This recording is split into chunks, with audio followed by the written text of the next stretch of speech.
Bro, I know my brother-in-law tonight just decided to start playing this music.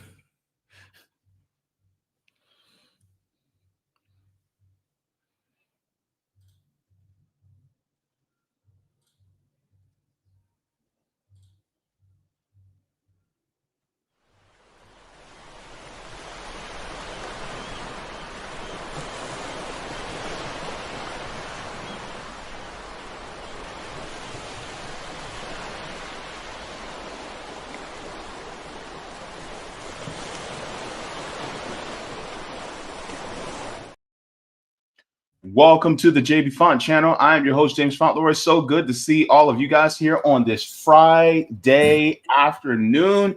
We are live. Yes, absolutely. You guys are seeing this live right now. It is, wow, September 26th, Boy, a year 2025. flew by. Jesus Christ.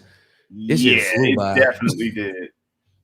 Guys, I was literally just talking about, I'm like, yo, how is it about to be October already? Like, for those who don't know, I'm expecting. So we out here counting the months. And it was like one day we just kind of woke up. It was like, oh shit, our baby could be born. We had a scare last night. Like bags packed. It would have been like the third false alarm, but like the contractions was about 11 minutes apart. It was about 11 minutes, and we were like, "Oh shit!" Like it's time to go. But then, like let's chill out for a little bit because one thing she ain't about to do because she already went through it twice, so she ain't about to just sit up in the hospital be waiting. So she was like, "All right, hold on, let's wait." So we waited, and then it slowed down. So we good. So if I gotta leave in the middle of this live stream, y'all know why. What's good, everybody? Look, 10-4. Good to see everybody here. If you guys have not already, you guys know all the things that I say. Substack, Q Bounty. Look, all the things, go ahead and like the stream. Good to see all of you here today. Of course, we got Niko House going to be joining, and this is going to be a bit of a special stream. And let's take a look at the thumbnail real quick before we get started, because I really want to get started in this conversation. Let's see where this goes. What does that mean? What the hell is JB talking about? Let's see where this goes. You see, I had this idea. And I was like, you know what, Niko, we're good at really off the cuff, just talking, mixing life, and then seeing how it gets into political thought, right? Because how many people really can actually do this? You know, there's only a very small few of us who can actually do that, right? Mm-hmm. And ain't that many. Ain't that many. Not at least not many that make the connection between how often life intersects with politics. Like it's because it's generally easier for people to, especially in our field, like they like to disconnect life from politics because it makes it easier for them to bullshit. If I'm being frank, like it makes it easier for them to not be emotionally invested. It makes it easier for them to not like relate issues that are being discussed to what's happening in their life with the people around them. So the easier it is to disconnect, the easier it actually is to do our job, which is why so many people disconnect from the topics and issues that we discuss. So yeah, it ain't that many people. True. But let me ask you this. Is everything political? I always say everything's political. I was just having a discussion with, first of all, let me just start off by saying, this has been a crazy week, right? Like a crazy 2 weeks. Like people getting killed, like you got like WWE fireworks for a funeral, like autopsies getting cleaned out, Netanyahu claiming that his family got there before Boston. And, nothing has been more audacious or left me more flabbergasted than this FaceTime conversation I just got off with my mother, who had the audacity to look at me and say, yo, what's that on your head? And I'm like, my hair? And she's like, that's your hair? I'm like, whose hair would it be? She said, hold on, that's not fake. That's your real hair? Bruh. So right now, me and my mom beefing. That's what I just want to go ahead and start by saying that. Me and my mom beefing. I'm like, you think I put fake hair in my hair, mom? Oh, I didn't realize your hair was that long. I'm like, yo, that's crazy. It's my hair. First of all. Second, yeah, it's all politics. Yeah, all life is politics. I was just talking to my wife today about how like I got to start prepping my oldest to give speeches in both Portuguese and English, and teach them how to debate. Like, because my kids will be debating each other Like that will be a part of our weekly activities. And my oldest already has weekly activities, specifically because I want them to be able to engage in whatever conversation, whatever, and be prepared for any situation, because they need to be able to understand and argue logically their point of view. And unfortunately, everything is so political, and you don't realize, like, for example, if my son is playing basketball or soccer and he needs to advocate on behalf of himself, he needs to understand that sports is extremely political. And there is a chance that politics is playing a part in him getting playtime or not getting playtime. And it might have nothing to do with his ability. And when it's time to advocate for himself, he needs to be able to show, like, I understand that this actually has nothing, if it came down to that, but that does happen. Like, I know people it's happened to. Like, he needs to be able to understand, like, going into this conversation, go ahead and take your emotions out and understand there's a great chance that there's something political going on behind the scenes with this team in this situation that you may not be aware of. And so you need to be able to advocate on behalf of yourself in a way that he recognizes your ability, but also recognizes that you recognize that it's politics and not actually nothing to do with your actual skill set of this person who's playing in front of you. Like things like that people don't really think about. Like, because I have kids and it's something that I even experienced at some point, or my family or friends have experienced. Like, I always think about things like that because, like, I'm like, yo, is this political? Because people always get mad at me. Man, you think everything's political. Well, like, yeah, because it is. Like, what you want me to do? I can't change that. Like, it is. The only thing you can do is prepare for it. Absolutely. Even to, like, I remember I was having a conversation with my brother a few years back, and I started talking to him. I was talking to him over the phone, and we started talking about how, he was talking about the carceral system and how tough it is. Mm-hmm. And I basically started talking about, well, the politics of why the carceral system is the way it is. And he goes, I don't want to get into politics. I just don't want this, the way they treat people to be like this. And I'm like, dude, the way they treat people is politics of the political system. Yeah. Look, I can tell you anything and everything is politics. Here's a bottle of water. Politics is involved in this. People are like, well, what do you mean politics is involved in this? Well, let's take, for instance, big corporations that actually want to take the fresh water away from us in order to be able to sell it back to us, which comes naturally to us through nature. But instead, they're using that. And in order to be able to do that, they actually have to pay the politicians in order to be able to get money for them so that they can have that facility and go around regulations, privatize the land that was once public. They have to pay the politician. They have to pay the politician to privatize the land that was once public to own the water. Like, people don't think about that. Like, or like, bro, people don't understand politics. Really, it's literally, if I'm remembering correctly, the literal definition is like interactions between human beings. Like, that's literally politics.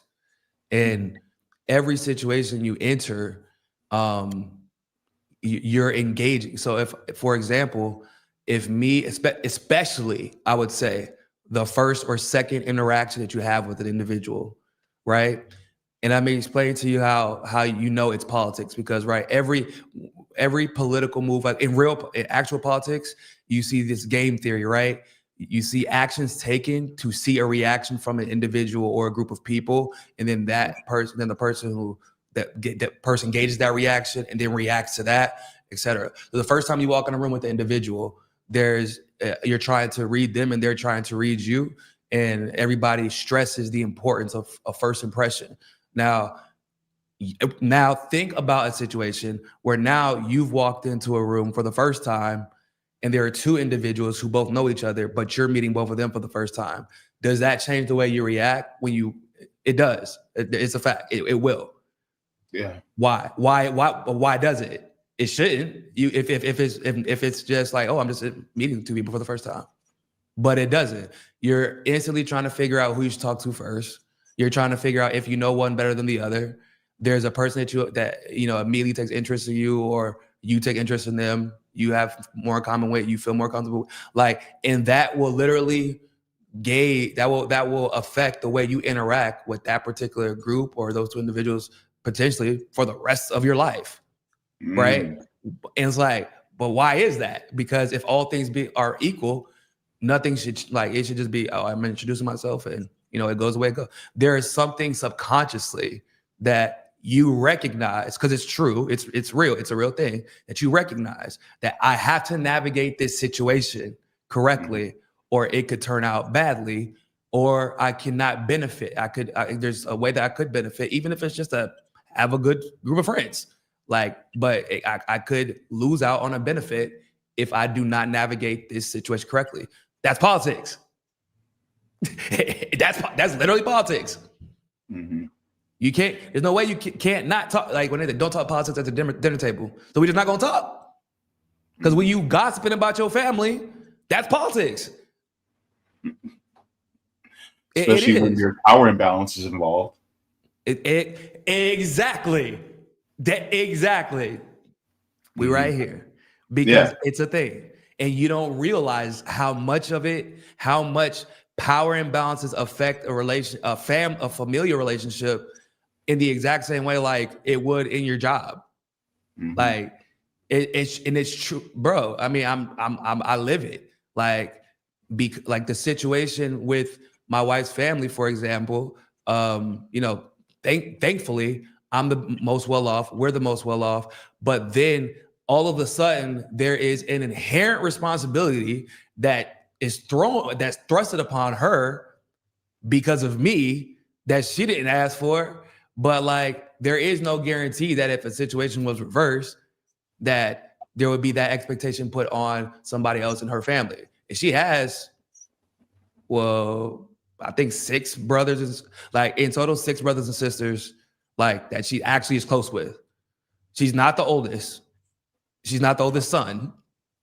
She's not even the child of the oldest sibling of her grandmother's 12 kids. But all of a sudden, she's responsible whenever, because for example, we had to build a new house for her grandma. They live in the country, so it's not super expensive. But whenever that happened, her house is falling apart. They put it in the group, and all of a sudden they're all waiting for somebody to respond yo, who can help, blah blah blah blah. And I said, you don't have to respond. Your dad's gonna call you anyway. She's like, why would he do that? I said, because he's expecting us to pay for it. He just put it in the group to be polite. And she's like, what? And WhatsApp call.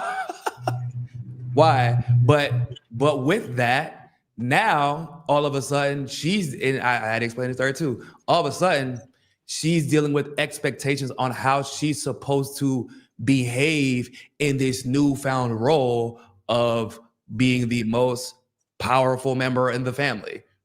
Quote unquote. So now I can't say how I really feel about certain things because not everybody's gonna be like, well, shit, if Lenny's saying that and she's the mover and shaker in the family, y'all, everybody got bow down. Or maybe something that she said that would be a joke before, now it's not funny because oh shit, Lenny's saying it, and it could be a problem if somebody takes it the wrong way because not everybody believes it. I'm gonna be on her side because if I need something, I gotta go to her. Right? Mm-hmm. She was like, what? You think that is that serious? I'm like, no, it definitely is 100%. It is 100%. Bro, with my kid, with my oldest son, we went through this custody battle with his biological father, and the reason that it happened is because of politics. Because before my wife had a way to completely and totally be independent of her of my son's grandmother, they took advantage of the situation until I came into the picture. And once I became fluent in Portuguese and I didn't need the context of what Lenny could explain and I could inherently understand what was going on, I was like, oh yeah, no, that shit over. That's y'all can go ahead. That next, None of that shit's happening no more. Nobody's taking advantage of my wife. Nobody's about to try to decide the future of my son based off of this weird idea that, oh, because I helped out when he was a baby, therefore I should be able to make important decisions about his life. Like, y'all are losing your minds. No. And because of that, the fear of and the lack of control that they had over her and my oldest son, bro, they tried to get complete and total custody of a kid they never had partial custody of. Seriously. Like, but I knew because of politics. I'm like, they do know this is going to end up screwing him, right? Because now, guess what? His biological father, we never asked for child support. I never wanted it. But now he's got to pay 5 years worth. And if he doesn't, he goes to jail. In Brazil, they don't play about that shit.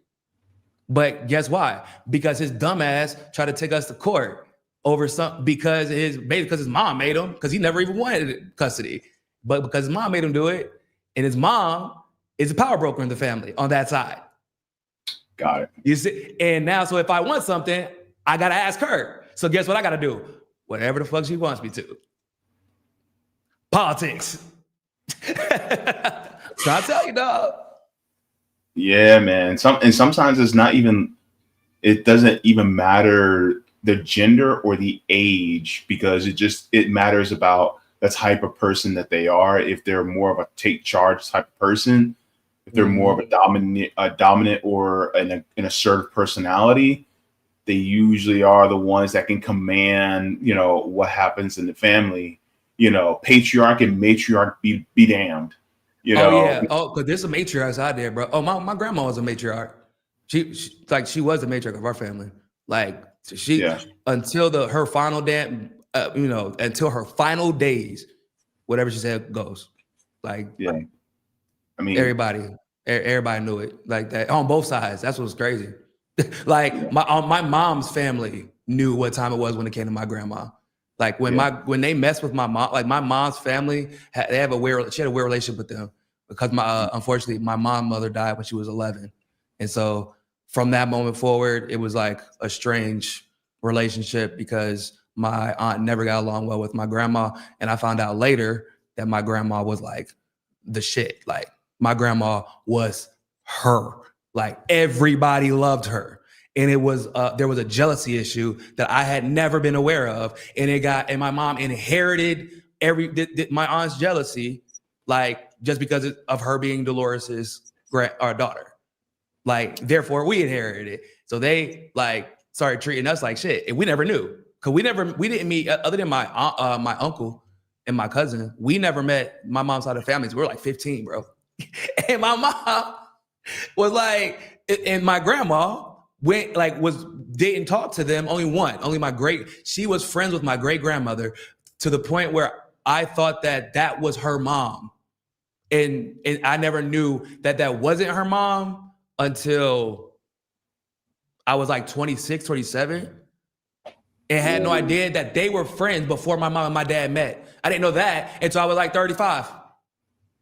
But the reason it was because everything was so disconnected, because they treated my mom badly and my grandma basically went in on everybody in the middle of a bowling alley, like on her whole family.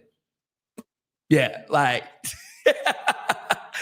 like my matriarch, like staying on business, like she don't play.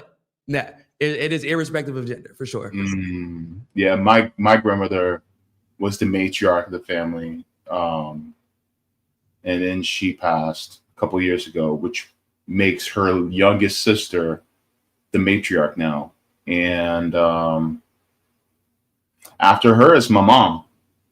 After she goes, then my mom's the matriarch. And on top of that, I think my mother is the oldest grandchild as well as the oldest child. My mom too.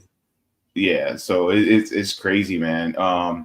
But it's crazy how politics is involved in family. But I also wanted to get into this because I wanted to ask you, how you get a lot of people who are the gamer nerds, the comic book nerds, especially a lot of the ones that tend to be more conservative.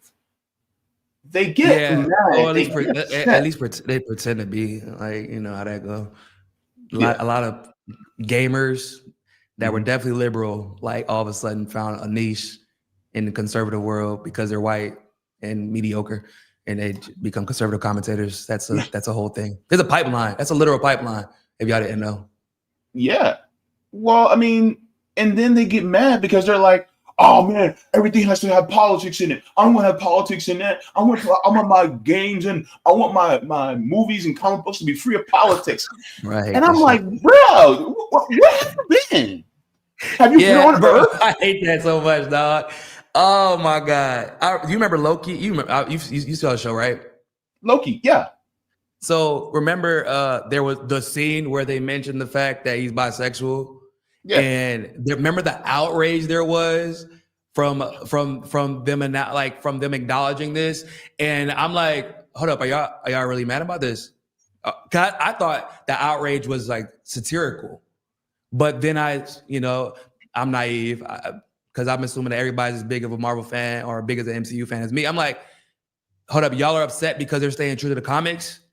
Because he was always bisexual, or really just asexual because it's Loki. I mean, that just makes sense, first of all. But like, y'all really upset about this? And they thought that it was Disney or MCU trying to insert some type of homosexuality, or I'm like, no, this is literally the character. In fact, if y'all notice, he had no relationship with anybody prior to this. So actually, him having a relation, like him even mentioning any love interest, is actually the weird thing, not the fact that he had some interest in in princes or princesses. Like, fuck, and people be really mad, bro. They Yeah. really be upset.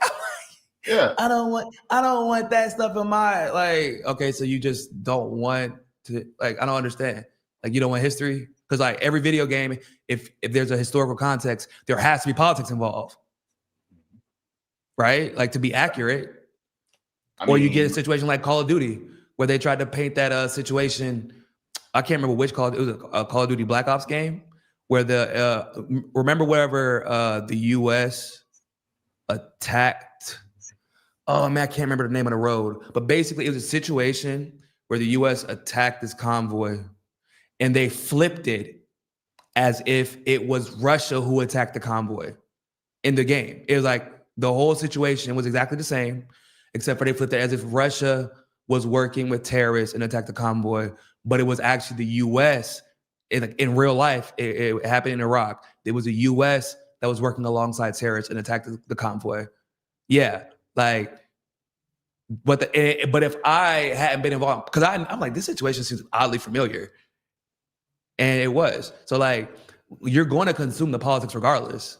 It's just like the problem is when it's politics that they are comfortable with, they don't complain about it. yeah.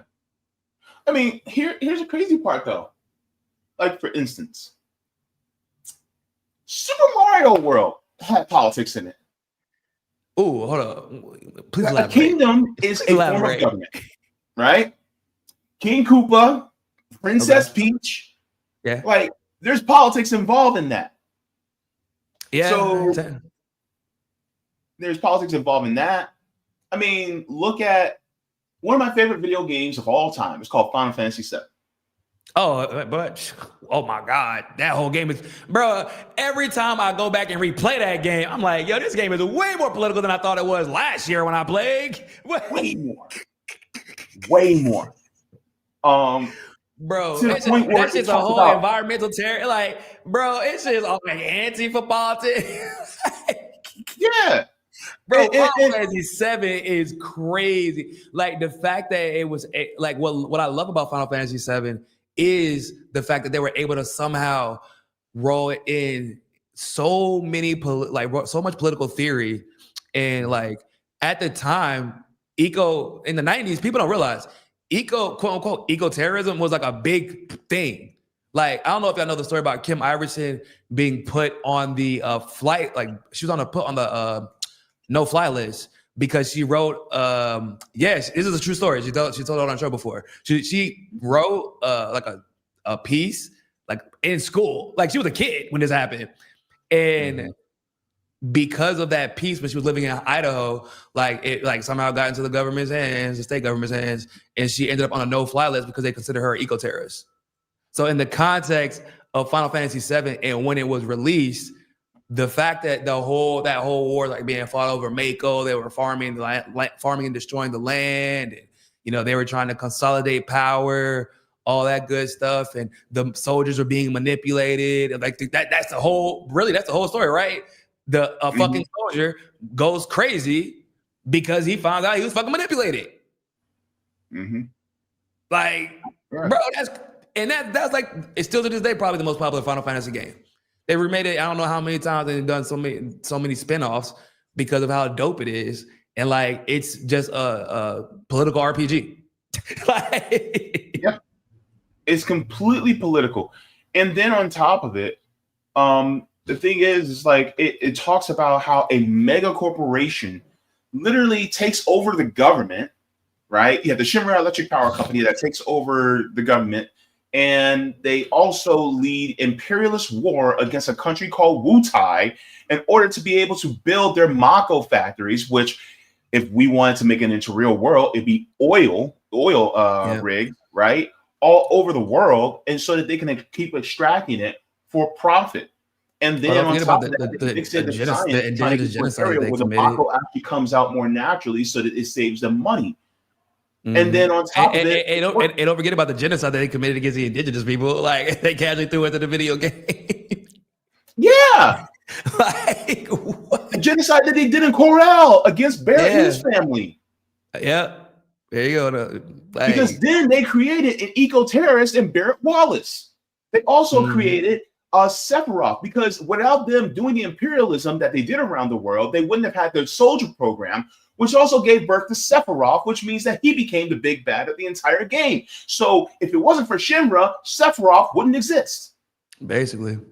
Bro, when I was a kid, not even a kid, like what, teenager, preteen, when I was playing the game, bro, you know how hard it was to keep up with that story? Yeah. It was like, the storyline was crazy. Like, I'm like, I'm like 70% I understand 70% of what's going on right now. I know Sephiroth is bad, but I'm still trying to understand why is he bad exactly? Is it just because he wants to kill me? I'm confused. Because I didn't like, and then when you go back and you replay as an adult, you're like, well, shit. I mean, Sephiroth crazy, but is he bad though? Because you start, when you find out why Sephiroth became what he became, you're like, I mean, shit, maybe I don't agree with his methods, but I ain't gonna say that he wrong, no. Like,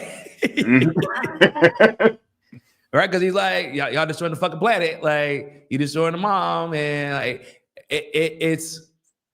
But what once again, let's getting back to the point of like how gamers always talk about how they don't want to have politics in their games, and you look at Final Fantasy VII, which once again might arguably be the most, and they got a lot of Final Fantasies. It is still might arguably be the most political game ever made. And it's probably the most popular Final Fantasy ever made. So it's just like serves to show like, nah, y'all don't care about politics in the games. If you're not aware of the politics, you're okay with it. If you agree with the politics, even, you're okay with it. But the moment they show you something that it makes you uncomfortable or doesn't agree with your politics or your view, your life view at that time, or really your algorithm on fucking Twitter, let's be honest. Like, if they don't agree with you, then like all of a sudden, now I gotta make it a big deal. Now I gotta make it trend on Twitter. Now I gotta boycott it. It's like, bro, like yeah, absolutely. And I mean, this is just some of the old school Final Fantasy VII. This game came out in 1997. Yeah, and so, three discs, boy. And if you lost one, good luck to you, boy. That shit happened to me once. I had to rebuy it. Well, I was pissed. I beat it the first time, but then I went back to everybody do the replay, and somehow my second disc got scratched. I didn't know until it was time to put that hoe in. Oh my god. Yeah, it was back in the day. I had to wait. I had to wait till my paycheck, and really it was like 2 paychecks later. Oh, bro, it was a whole thing. I was so mad, dog. Yeah, 3 days, dog. For me, it was disc 3. disc 3 got scratched, and it got to the point where I would be fighting Genova Rebirth, and then after you beat them, when you start to go down into that void through all the green, it would stop. Oh no, bro! Damn, well, we came a long way. Hey, you forget about stuff like that. Like, did that be really used to irritate you? Yeah, man. Look, that's one of the reasons I mess with. I love Nintendo 64. Whenever they went back to the cartridges, like, cause PlayStation, boy, cause they won't like them discs were sensitive. You know what I'm saying? Dreamcast discs, them hoes was durable. Boy, we used to mess some things up, and they would still run smooth. But PlayStation, you scratch the things. Well, you get that opening screen, boy, it just sit there and y'all just be looking at each other.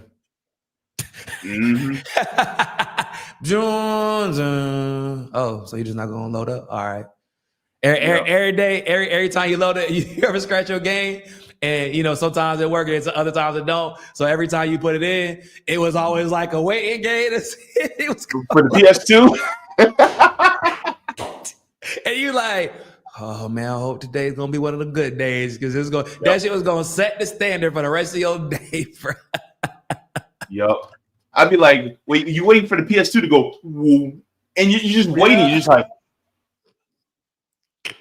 yeah, boy. Look, y'all don't even know. These kids don't know how good they got it, boy. It be digital now. Like, you just buy, like, damn, you just know for a fact that game gonna work. You got blow on nothing. You ain't gotta go get no alcohol. Yeah. You ain't gotta get no alcohol, pal. Trying to, Mama, where the alcohol at? Hey, look, shit. My mom like, where's all the damn alcohol at in the house? Oh man, we don't use most of it cleaning up these discs. Oh man. And you try to make sure your shirt clean. If you ain't got no alcohol, you're like trying to wipe make sure it ain't dusty. Bro, that's some good old days, man. Good old days. It was the good old days, man. I be telling my kids like, well, y'all don't even know. You know how the Nintendo Switch now, you can download the Nintendo 64 app and the Super Nintendo app even, and they got like every game. Bro, my son's in there playing Pokemon Stadium, and I'm like, this is wild. You just can't wake up and just play Pokemon. Bro, you know, it was like, if you was one of them ones that could go buy Pokemon Stadium, you know what I'm saying? Like, and have the Game Boy so that you can transfer your Pokemon from the Game Boy to your Nintendo 64. I'm like, bro, it was like moves on moves that you had to make to get that shit just right. And you just, nope, just load up the game. Here's it on my Switch. Shit, I can put it on my TV now. Like damn, y'all kids spoiled. What? Right. Yep. They don't even have to go to the EB Games or the GameStop no more to go pick it up. Bro, that's true. That's so true. Even though I think that the last one with the GameStop was about my PlayStation 5.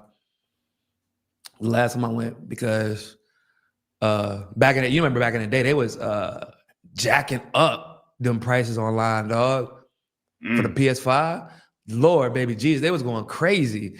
But I went to this random, when I lived in Miami, I went to this random ass GameStop, and they always because it was like in the cut, and they always had everything in stock. Like always. Everybody they always said in business, because like if you were from Miami, you knew that particular GameStop always was gonna have everything in stock. So they was one of the only ones that was able to like outlast the other ones in Miami. But bro, it's crazy how, like, I remember waiting in line to get some games back in the day.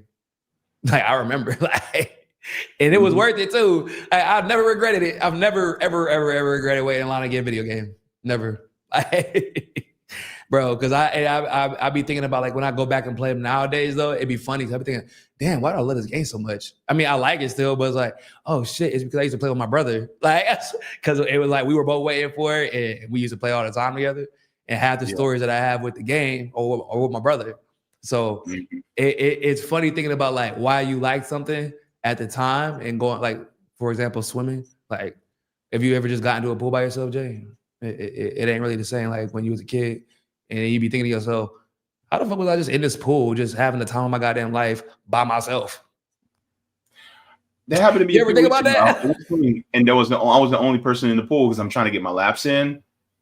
Nowhere Yeah, near. like that's what I do if I go to the pool. I'm gonna go get my laps in, and I might hang out a little bit, or I'm gonna go to the jacuzzi right after. But yeah, I don't just be getting in the pool, just getting in the damn pool. Like, well, my son, that boy did shit the other day. We went to a pool party, and I had to yank his ass up out of the pool because everybody else we ready to open up presents, and this man still in the pool. Like, damn, bro, you tired? No. Mm-hmm. Well, you gotta get out. Like, what are you doing in there by yourself? Like, but I used to do the same thing. Like, and it's crazy how you can just like back when you was a kid, man. It's the things that you probably because you always feel like you could be doing something, I guess, not more interesting, but I guess more useful with your time as an adult. Yeah, I think that probably is like what it is. Like sometimes, like, so I have a jacuzzi in my room now, which is kind of crazy because I didn't like put it there, but it just came with the house. The previous owner of my house didn't use that jacuzzi for 12 years. Bullshit you not. I couldn't believe it. I was like, what? And he's like, and his wife wanted it so badly. And he's like, bro, we used it one time in 12 years. Bro, I've used that thing maybe 30 times in the two months that I've lived here. Like, I'm not even joking. Like, more than once a day type shit. Because I'll just fill that motherfucker up and just sit. Yeah. Because I'm like, I ain't doing nothing else. Might as well get a jacuzzi shit. Like, it was funny because I asked him, because we actually we're friends now because this whole house buying process in Brazil, you get real personal. So we actually talk all the time. And I'm like, bro, why did you never use the jacuzzi? He says, you know why? I have a problem being able to relax. Because it's something I brought up to him all the time. Like every time I would pass the room when we were like looking at the house and shit and checking it out. And I'm like, one time in 12 years, bro, how? Like, it's a jacuzzi in your room, like in your bathroom. Like, this is not a common occurrence in Brazil, Jay. Like, that don't happen. He went through extensive efforts to put that jacuzzi in there. Like, he explained to me. I'm like, one time in 12 years? And he told me, he finally said, like, I have a problem with relaxing.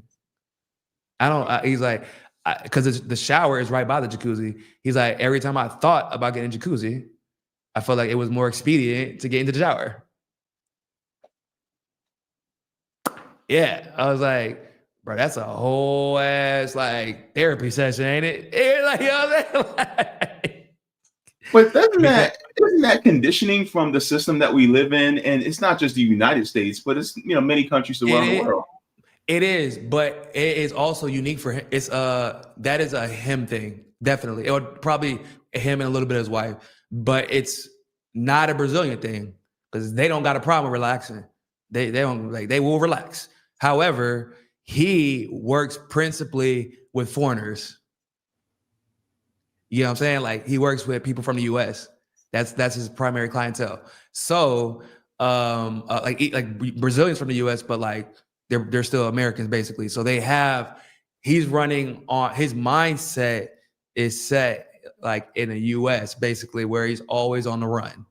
I gotta wake up early.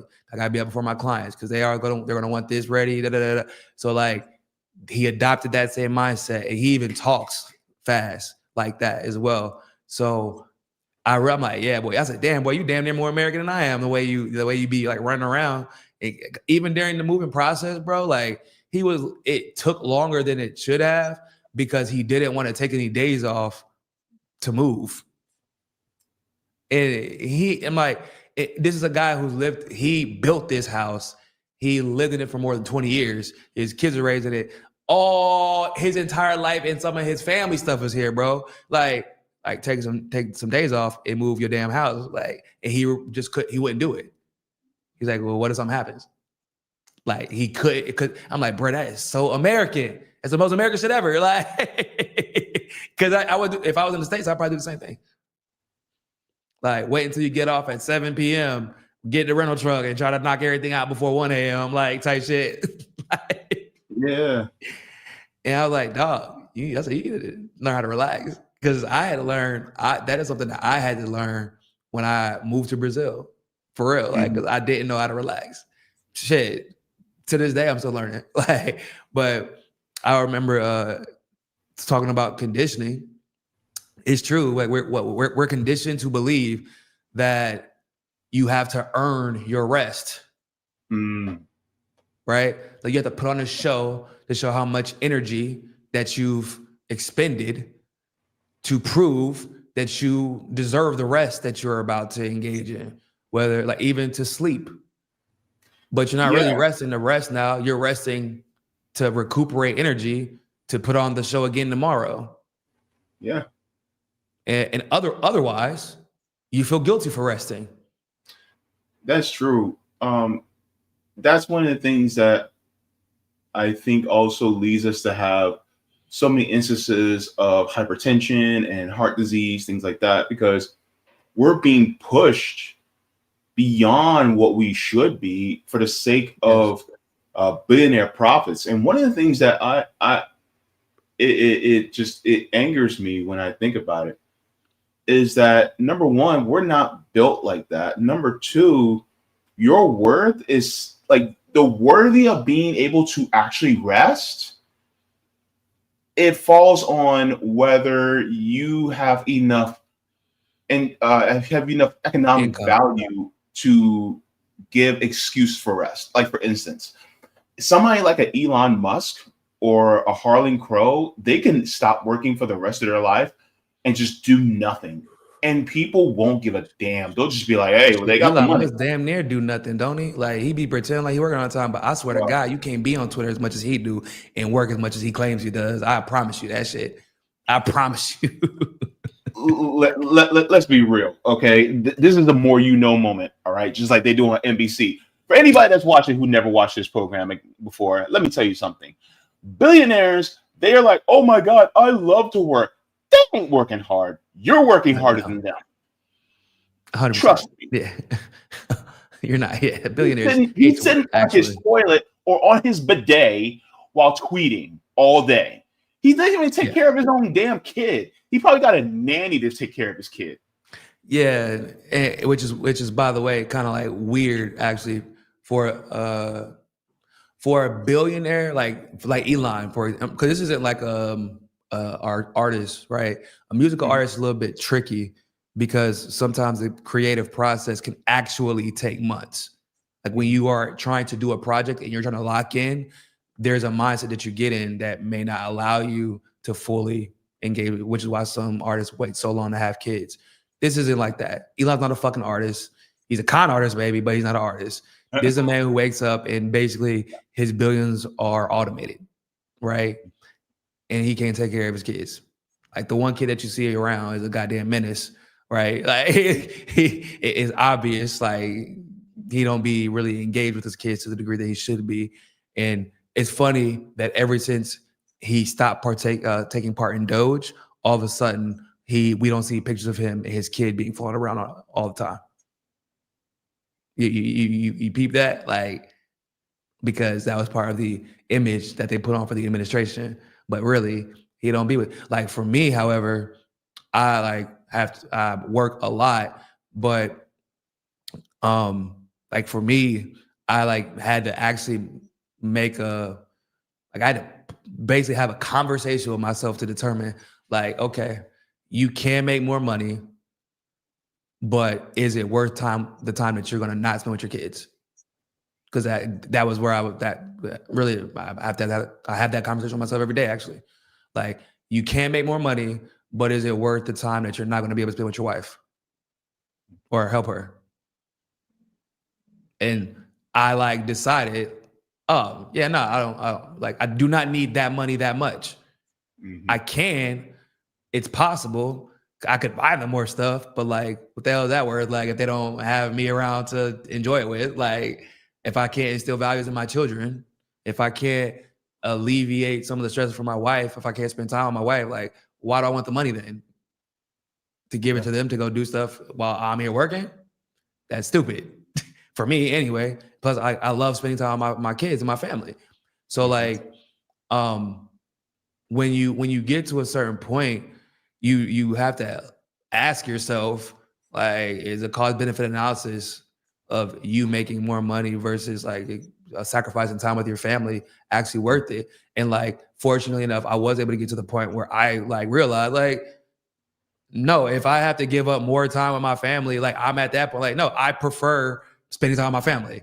If I have to make less money to do that, I'll do that. Like, because I like my family more than money.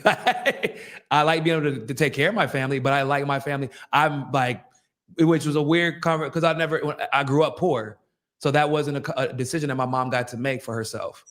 Like, but for example, my brother got to make that decision for himself at some point, even though he's in the military. Like, he's had opportunities to like have second jobs and make more money, even grow in the military, to have more responsibility, but that would require him to deploy or sign on for more years that he plans on, et cetera, et cetera. Like, and he just like, nah, fuck that. I love my kids. I love my wife. I want to spend time with my wife and kids. Like, y'all got me fucked up. I don't care. Well, no, we can offer you like E8, E9, and we're going, nope, I don't care. I don't care. The faster I get done with this shit, the faster I can spend more time with my family. And what's always been crazy to me is how you see people choose the opposite. So then you have to ask yourself, why would you choose the opposite? Either you don't love your family as much, you're trying to run away from the emotional responsibility of your family, because there is a real emotional responsibility involved, or you think your value truly relies on the amount of money you make, in which case everything you do isn't for your family. It's for the perception by the rest of the world of what your family has, which you believe is a reflection of your value. You know what I'm saying? Yeah.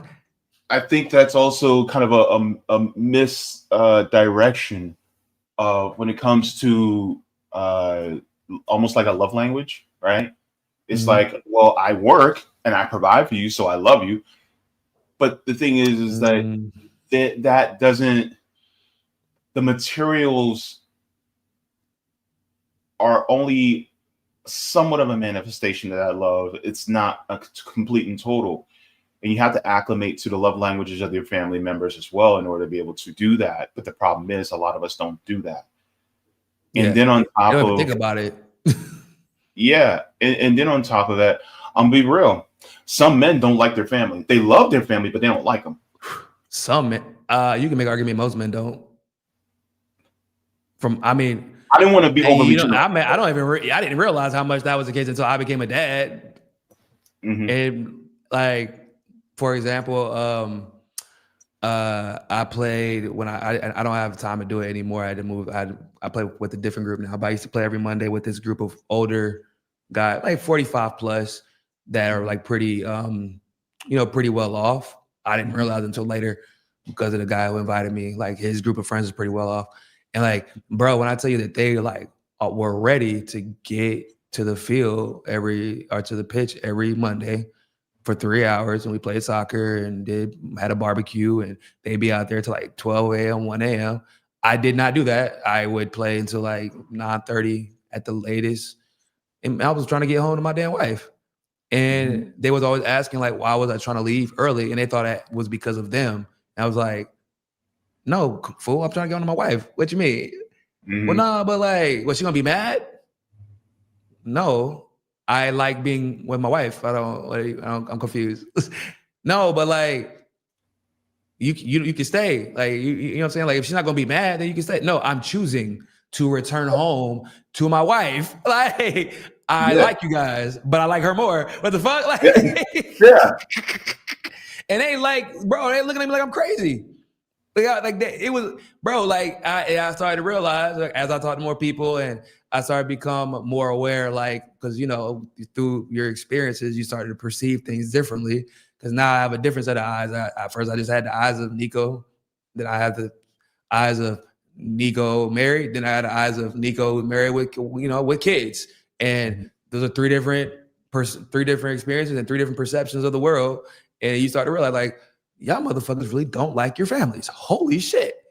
How did y'all come to this conclusion? And when did y'all make this? Like, because I believe that a lot of divorces happen not because necessarily the wife and the wife and the husband don't like each other, or like, it's because somebody decided they don't like the family, which is why there's this inherent culpability that kids feel at times because they're like, they don't know how they are to blame, but like there is an element of somebody didn't want to keep the family together. Mm-hmm. And Mm-hmm. I you don't, everybody wants to say like, oh, you can't, you don't want kids to feel like they're to blame.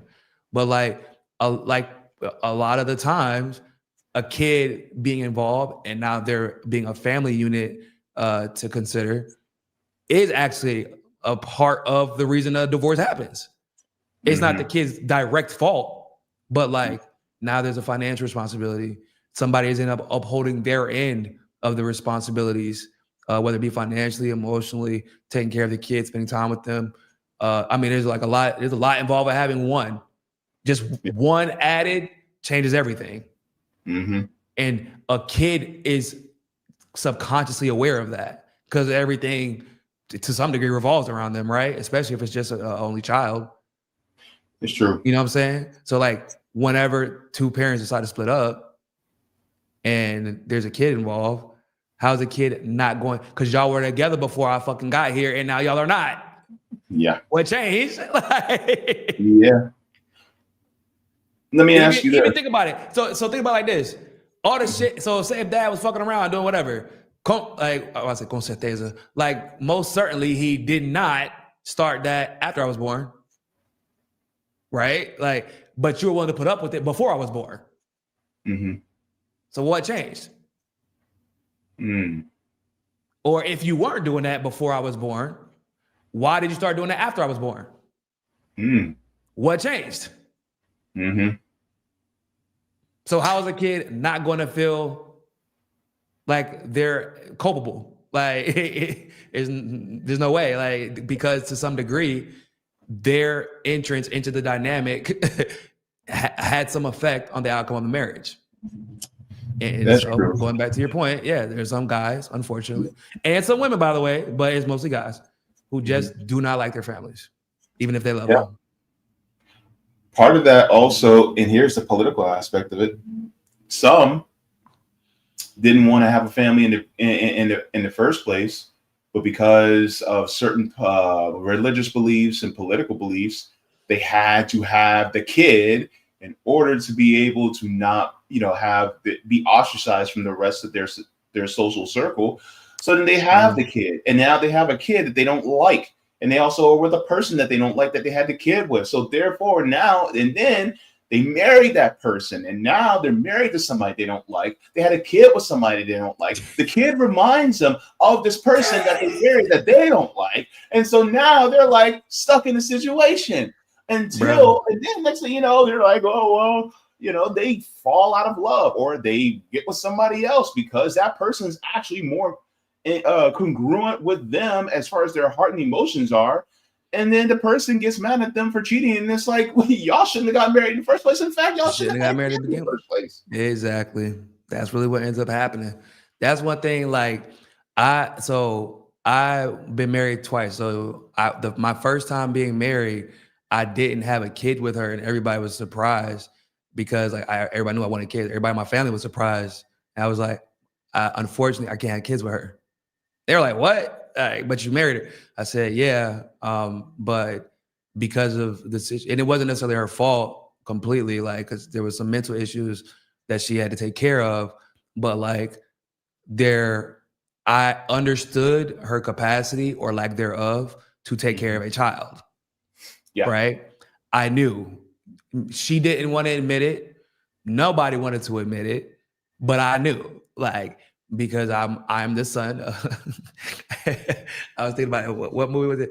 It was Spider-Man Across the Spider-Verse. Yeah. As a son of a mother, the husband of a daughter, or the father of a daughter, but as a son of a mother, like I know if you have the capacity, because of how observant I was of my mom, like I know under even the most strenuous situations, if you are capable of being a mother. All right. Like if we got to this point, would you sacrifice to be the mom you need to be, or would you just throw your kid on grandma, throw your kid on grandparents, throw your kid on your husband and run? Right. Unfortunately, that was my ex. My ex would run because that's how she had been conditioned to deal with the majority of her problems at the time. So like, and I explained it to her, and she didn't ever like get mad at me about it. She actually understood, actually. So, but with my kid, with my wife now, what's crazy was my friend asked me like, so like, bro, you got to be a girl dad, which is a whole thing, right? And he was like, well, how do you know? Like, how would you know if you did a good job? I was like, shit, that's actually a really good question. But if my daughter turns out like my wife, and he's like, what? That's crazy. Like, because he's thinking to himself, yeah, dog, like most people, most husbands would never say that. Most wives wouldn't want their daughters to turn out like them. Mm-hmm. I was like, I had to stop and think to myself, like, oh shit. I guess that's true. I never thought about it. But like, no, my wife is actually, despite everything she's gone through, she's hyper self-aware. Her dad was kind of like in and out of her life for various reasons. She was raised, her mom was unfortunately a piece of shit, like abandoned her, like literally abandoned her, even though she lived right down the street, which is a whole different type of trauma. Like she had a lot of shit happen, and yet she's still self-aware enough to be considerate. She's still self-aware enough to self-correct. She's still self-aware enough to know, like, if she's the problem for whatever situation, she's still self-aware enough when it comes to her kids. Like, when I tell you, like, I've never seen personally, like, in a day-to-day basis, a woman do so much for her kids every single day, like, and think about them so often every single day. Like, most of our conversations are about stuff that she needs to do for her kids. I'm like, yo, chill out, relax. Like, let me help. I got you. Like, there's two people here, but it's how she is. And I'm like, and before I came into the picture, she was working 2 or 3 jobs, like, and so doing everything possible for our oldest son, like, by herself. She refused to have a boyfriend for 5 or 6 years. Wow. Because she's like, yeah, I don't trust y'all. Why? Because none of y'all have the capacity to have a family, basically. I'm not looking for a boyfriend, and I'm not looking for a dad for him. Like, I'm looking for a partner in this situation. You know what I'm saying? Like she was fully aware of the negative impacts that somebody who could, maybe they're good to her but not good for her son, could have. And it's like, well, if I don't care if you make me happy, if you're a problem for my son, or better yet, if you're not a net positive for my son, I don't care if you make me happy. Not even a negative. Like, if you're not a net positive for my son, I don't care if you make me happy. Yeah. And so that was basically, so when I was like, yeah, if I raise her, because she's going to have me in the picture and her mom in the picture. And if she has a level of self-awareness and drive and consideration that her mom has, without having to go through every single mistake that she had to make because of the lack of guidance in her life, then I'll know I did a good job, basically. And he was like, damn, bro, like, I don't think anybody really, like, there's not that many people I can think of that would say that about their daughter. But it's true. Like, I love my mom to death, bro. I don't want my daughter to be like my mom outside of, like, maybe a couple of aspects. But it's not my mom's fault. It's because my mom had so much trauma that there are characteristics about her personality that she has to check and fix and constantly adjust for. And that's fine. Like, I love my mom all the same, and it's part of what makes her her. But I don't want my daughter to be like that, because it just caused problems for my mom's life in the long run, and caused problems for her relationships with my brother and I. Like, it's a thing. Like, but with my wife, her self-awareness just actually kept her family together, helped her family overcome things that they otherwise wouldn't have overcome. Like, especially like their fear of moving and leaving their city. It's a thing out there, because they like country. Like, we don't work, we don't eat because the food didn't grow because we didn't grow it type country. Yeah, like that kind of country, bro. Build their own house. Like, every house built for her family, her dad built by hand. Yeah, no, it's like that. Yeah, so they were not comfortable leaving, because like they speak so differently that like the Portuguese in Rio is like they almost can't understand them when they first get here, and they're embarrassed. Now they don't want to interact. They don't want to work in certain situations or be in certain social situations. Like, she had to teach herself how to read. She had to teach herself how to speak correctly so that she could be understood. And that opened up doors for other family members to come here because she could explain how to, like, that's wild for a woman in a country like Brazil, coming from a place like her home state's called Maranhão, like coming from a place like that. That's like insane. I tell her all the time, like, yo, you're like Superwoman. Like, how did you do this? And she's like, I had to. Like, basically, like, what she always like, I had to. So I'm like, damn, like, imagine if you didn't have to. Imagine if like you just had guidance and you were able to make autonomous decisions. I'm not like talking about like the illusion of choice. I mean, like, no, I'm doing this because like I have the free time and the self-awareness and I want to better myself because I just want to do it, not because of my situation. Like, that's what I want for my daughter. Like, I want her to be able to make decisions based off of freedom and invest, instead of having to make decisions based off of like trauma, running away, trying to find a better, like constantly trying to find a better situation because you think it's going to resolve your issues and things like that. Because that type of mindset of anxiety, that shit causes bad decisions. And oftentimes you don't even realize that that mindset is making your decisions for you. You think that you're doing things because you want to, but in reality, it's a mindset of anxiety that's driving your decision making. And when that happens, it ain't good. It don't end well. Yeah. I want to get back to the part about families for a second. One of the things that I was thinking about when we were talking about how some men don't like their families. Family is more of the central focus, but if you expand out, it expands from family to community. And if you don't like your family, then that means you don't like your community. If you don't like your community, then you're not going to be so happy about seeing others actually be provided for materially. And it feels to me like there's sometimes where men use the community to escape their families. They were what? They use their community to escape family.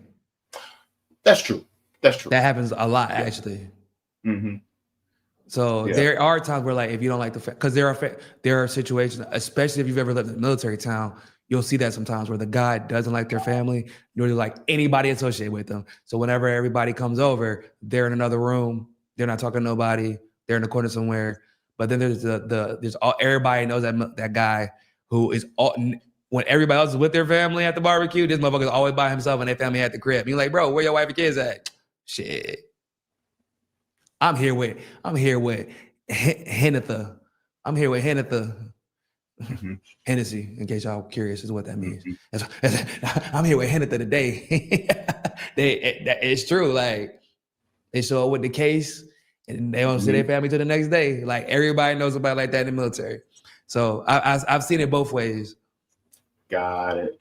See, that's an experience that I don't have because I'm not around people who are in the military very often, and I am not around military families a lot. So for me, it's kind of a foreign thing, you know. That's a whole different that's a whole different conversation. That's a whole video. That's a whole boy. When I tell you, that's a whole. You don't even realize how much like that. I'm sure you and Sabby have discussed it to some degree, like with her being in the military. You know, me and Sabby were like in high school at the same time in the same city and didn't know. Yeah, I saw that. I saw what you guys were talking about that.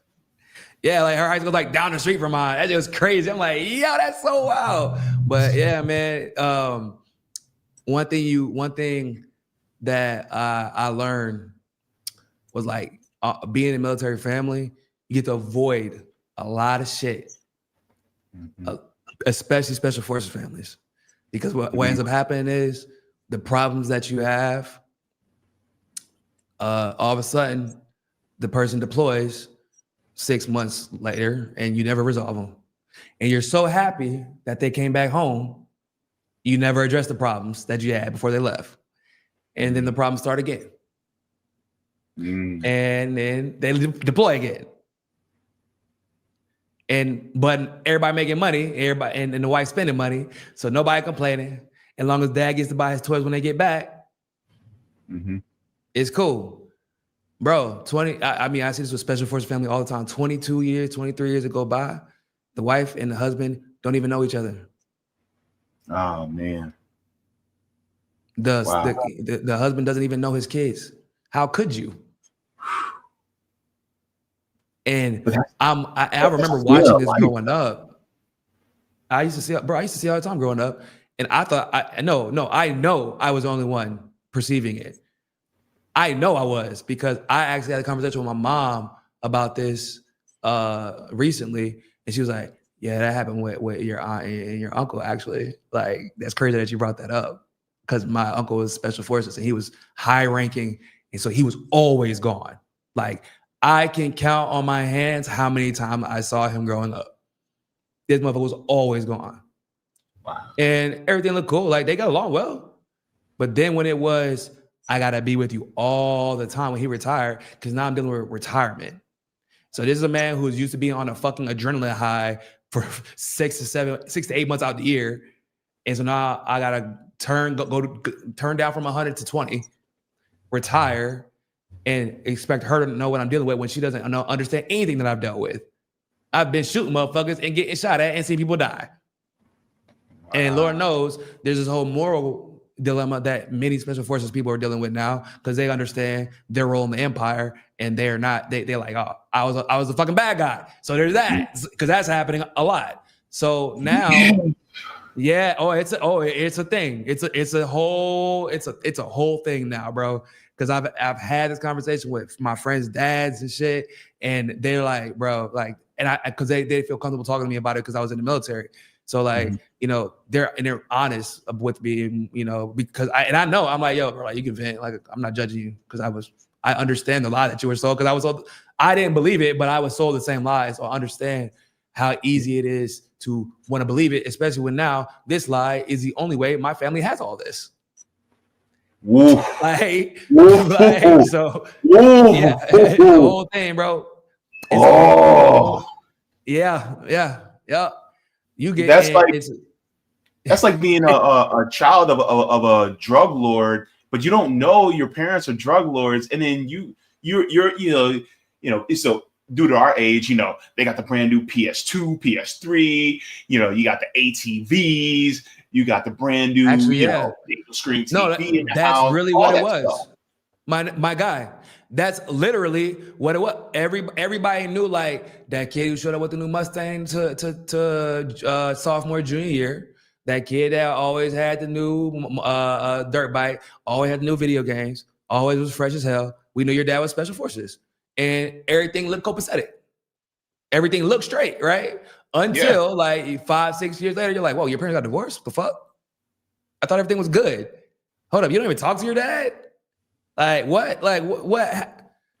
Why? Because all these things were being bought, and this is to basically cover up for the fact that there was time not being spent with the family.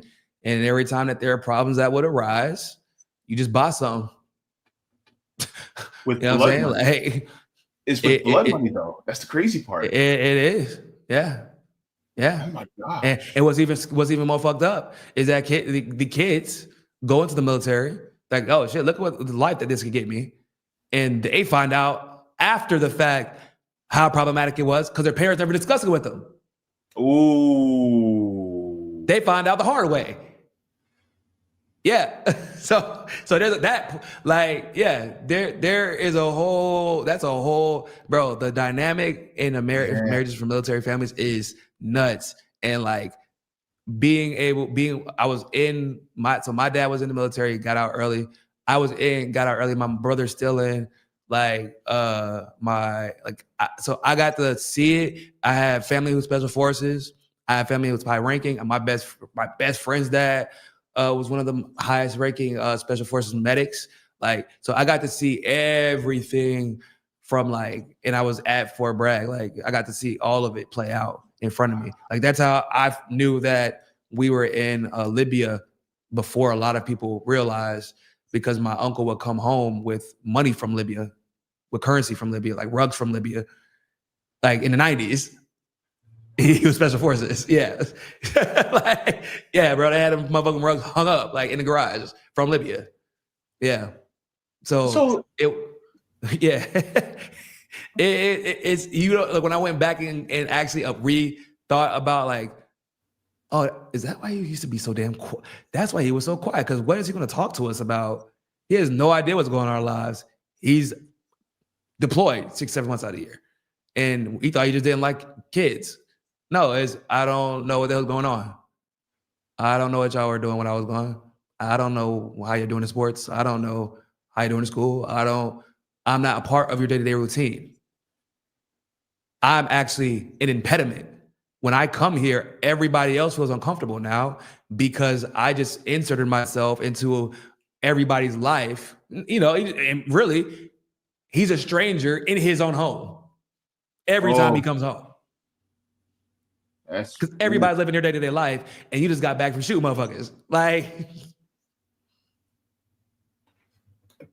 yo, so this, so we're going into a territory that I never thought we would get into, about the mental health and health of family, how that dynamic would change if we were to close all the military bases and slash the military budget and actually change our foreign policy from one of imperialism and war to one of peace and diplomacy. Like how major of a change that would be just to military families in this country.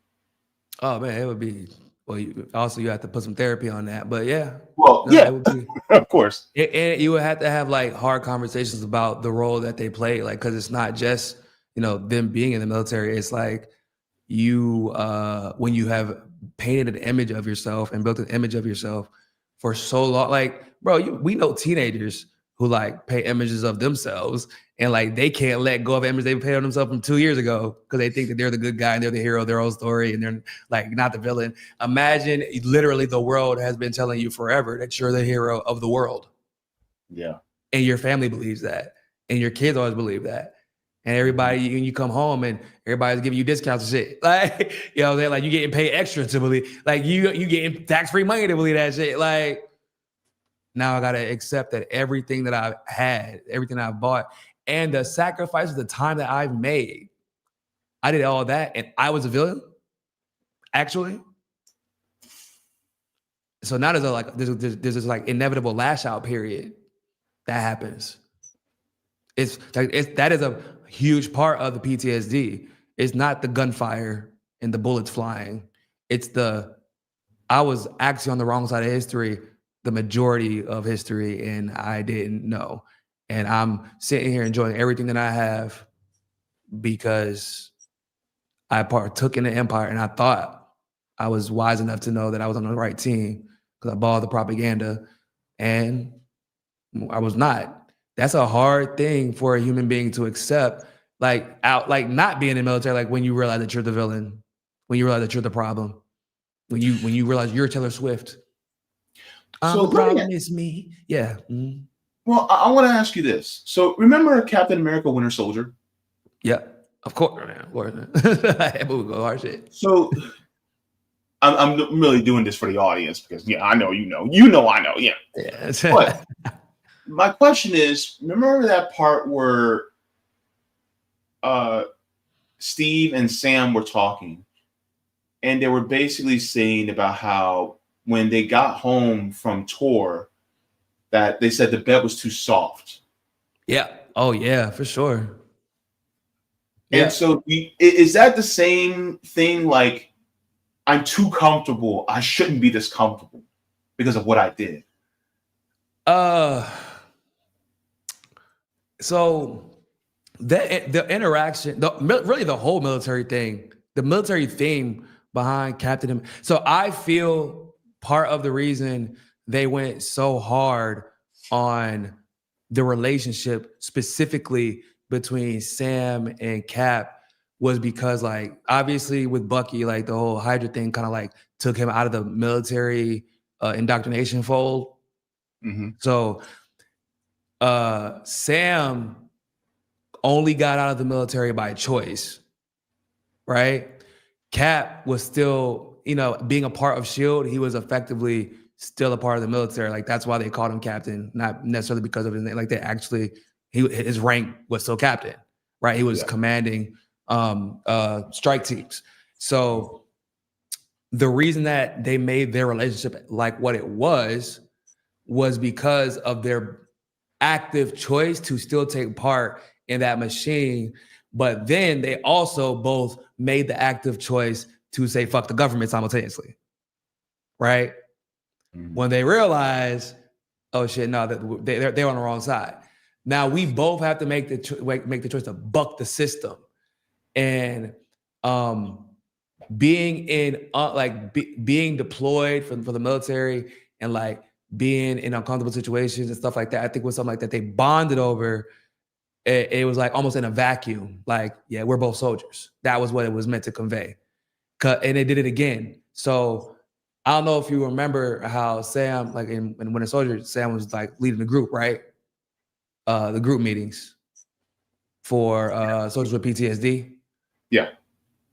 So do you remember when they made a reference to that again? I don't know, because most people do not catch it. Well, I mean, I know that Cap ended up being the one that leads the group meetings during Endgame. Exactly. Yeah. And most people do not catch that. Even though it wasn't about the military, it was just a general PTSD thing. But he did it because of Sam. He continued it because of Sam. And then they even do another callback, right? Because Sam was in Captain America Winter Soldier, the show. Like Sam, what did he tell Bucky like at the end? Because you know Bucky's in therapy now. Sam has a history of leading group, and he's like, if you want me to be honest with you, like, bro, if you want to get fucking better, do the work. Yeah. Like he, you know what I'm saying? Because he knows because of everything. He's like, because I know both sides of your history. Like, I can relate to you as an Avenger. I can relate to everything that you've been through. I can relate to you losing your best friend, losing Cap. But I can also relate to you as a soldier who thought you were on the right side of history, but you were on the wrong side. Yeah. Right? Like I was part of all of that. Like I get it. Yeah. And I'm still telling you, do the work. So like, and you can also talk about from Captain America's side because he lost his wingman. Just like Cap lost Bucky. Yeah, exactly. So like it was the theme that they did, but with trying to like deal with the issues that soldiers go through, the moral dilemma that they go through. That's why I love the switch up with Cap. Like they really, when people talk about, oh, like, I hate how they try to make everything woke. I'm like, bro, that was the most woke shit MCU could have done. It's like they took this guy that was created to be strictly propaganda for the United States. That's what Captain America was made for. Like as in the comics, he's propaganda. Like straight up red, white, and blue. Like for the majority of the Marvel Cinematic Universe, which is the most successful movie franchise in the history of history, this motherfucker was saying fuck the government. It was like a movie and a half of I'll do what the government has to say. And the moment that it was like, if I have to choose to do the right thing or just listen to what the government has to say, well, it's fuck y'all. Like, I'm going to do what I got to do. I'm going to be on the run, and I'm going to still wear my stars and stripes on top of it. Yeah, because that's why this is the most American thing I can do. Yeah, that's why he said in Civil War, he said the safest hands are still on our own because he said agendas do change. Agendas change. Exactly. And Tony, on the other hand, was making trauma-based decisions based off of the trauma-based decisions that he made, like the trauma-based errors that he made. Yeah. And Cap saw that. He's like, bro, you're like, you got a lot of confirmation bias going on. He's like, oh man, well, like, yeah, we need people to keep us in check. No, you need people to keep your ass in check, bitch. Like, you created Ultron. You forgot? Like, because you weren't paying, and really, you created Ultron because you were bullshitting in the lab, playing around, and Wanda snuck your ass and got in your mind because you were playing around with your the way you be playing. Like, it was your fault.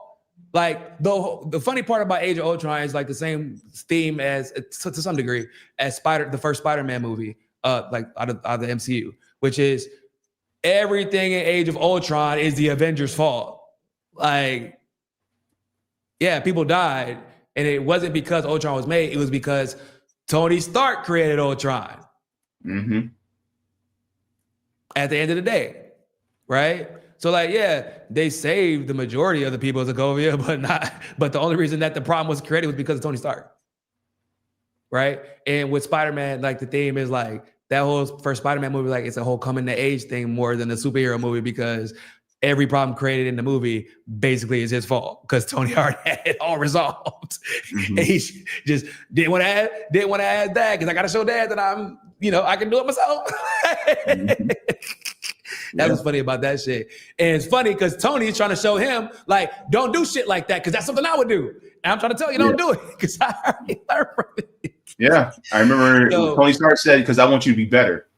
Yeah, basically, man. Like, it's funny because if you actually look at the dynamic between the relationship between Cap and Tony, Cap seems like, why does he seem so much more mature than Tony? Because he's 100 years old. Yeah. It don't look like that in the movie, but like you can actually tell like Tony acts really childish towards Cap, and it's actually because he's consciously aware of the dynamic. Like, you knew my dad, bro. You were friends with my dad. Yeah, to everybody else, you're just Cap, right? You're just Steve. To me, you are my like dad's best friend, like, or one of my dad's best friends, and that therefore makes you old. You're an old guy. Yeah. Like, stop trying to tell me what the fuck to do. Stop trying to be the boss of me. Like, he conceded. Like, he's not the leader of the Avengers. He said it. He's like, I'm not the leader. I just make everything, buy everything, pay everything, like, make everything look cooler. Like, but he just automatically conceded leadership of the Avengers to Cap. And that's not something that Tony does naturally. But it's because he automatically associates Captain America with his dad. And therefore, you are my senior. Even though, like, you might not be my senior in looks or whatever, but like, you're my senior, and therefore you're leader. So, and they act like he's constantly trying to buck him because of it, because he has authority issues. Ironically, because of his fucking dad. Like, it's a whole thing. I do gotta get up out of here though. My kids, my baby making noise, which means he's about to open this door here pretty soon. Yeah, got you. 10-4. But you know what? Everything is political. So, we proved that definitely overwhelmingly. Yep. And before you go, I just want to take a look at the poll, because I did do a poll with everybody to see what everybody thinks. And the question is, do you believe that everything is political? 39 votes, 90% said yes, everything is political. 3% said no, some things are political. 0% said nothing is political. And 8% said, not sure, I'm just here for cookies. So, man, hold up. Who got cookies? That's crazy. I didn't know there were cookies available chocolate here. chip, I don't know.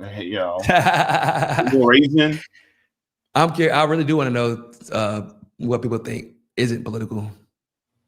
Like, what things aren't political, because it's hard, bro. I be actually trying to think of stuff that isn't political. That's like a regular part of my day. Like, how can this not be political? Yeah, nope, it's political too. Yeah. Everything. Yeah. Bro. Of course. It is. Yeah. I appreciate the convo, man. I really, really enjoyed it, bro. We got to do it again soon. Yep. I'll read the super chats on my way out. And thanks, man, for coming in and having this great conversation. For sure. Peace. All right. Take care. All right. While he tends to his little one, let's go ahead and read some of the comments and chats, and then we will be on our way out. All right. So I'm going to start off with the super chats really quick first, and then we will move on to the rest. So we have Old Crow coming in saying, just showing love. Did you see the Epstein stuff from the Dems? No. And these are super chats for Niko. It's not my channel, because my channel is demonetized. So it's all for Niko. Then we have, let me see. Arlene says, bars, Niko, I commend you for going home because you wanted to be with your wife and family. Yeah. Niko's a real one, and his wife knows he's a real one too. So that's the beautiful part. Now let's get into the rest of the chat. All right, we have Kat saying, yay, Niko and JB collab. Traveler's Wolf says, even ham sandwiches are political. I mean, when it comes into the process of how the ham is made and how the bread is made, well, yeah, you can definitely make that political because it definitely is political. Terry coming in saying, rest in power, revolutionary Assata Shakur. Yes, it's quite unfortunate. Assata Shakur passed yesterday, and I did the report on it on my channel. So if you guys would like to, you guys can actually go and take a look at that report. The clip is already up. So that was breaking news from this morning. So yes, Miss Ashada Shakur had passed away earlier yesterday. I think it was yesterday afternoon. So yeah, we have Jason coming in saying, Jason reposted the stream. Thank you very much. I deeply appreciate it. All right, then we have Rainey says, hey guys, good to see you both. Good to see you. Arlene says, cheers, y'all. Travis Wolf says, Kick has a bug on his head and it's JB's care is scared straight. I don't know what that means, but okay. Thank you very much. Travis Wolf says, Care Bear. Iania says, don't overact, James. I don't know what that means. I have no idea. We have Quill coming in saying, loving this collab. Thank you very much. Jay Davis says that Miss Claire thing is the norm nowadays. Yeah, a lot of people are talking about Miss Claire. I haven't really looked into her because, I don't know. I think part of it's because I don't have little kids. So that might be part of it. If I spent more time with my great nephew, then maybe I'd probably know more about who she is. But I never really looked into her. And for me, I'm nostalgic. For me, it's Mr. Rogers and LeVar Burton from Reading Rainbow and Bob Ross. You know what I mean? It's those guys, right? Roger says, you view the world through the lens you choose to see it in. We're political, so we see things through political lens. If you're a numbers guy, you see everything in numbers. If you're a musician, everything in song. That makes sense. All right, and let's go to the rest of the chat here. Kime said, what did I walk into? A stream. Yes, Arlene says, thank you. I will check out your stream about Assata Shakur. Yeah, I did that earlier today, so go ahead and get that a look. Let me see. Old Crow says it really is, but when you take the time to decompress, you see all of the lies even clearer. That's very true. And that's why sometimes it's hard for me to watch some movies now. I mean, I can still find them entertaining. Okay. Here's the millennial side of me about to come out. So I'm rewatching the Frieza saga for Dragon Ball Z.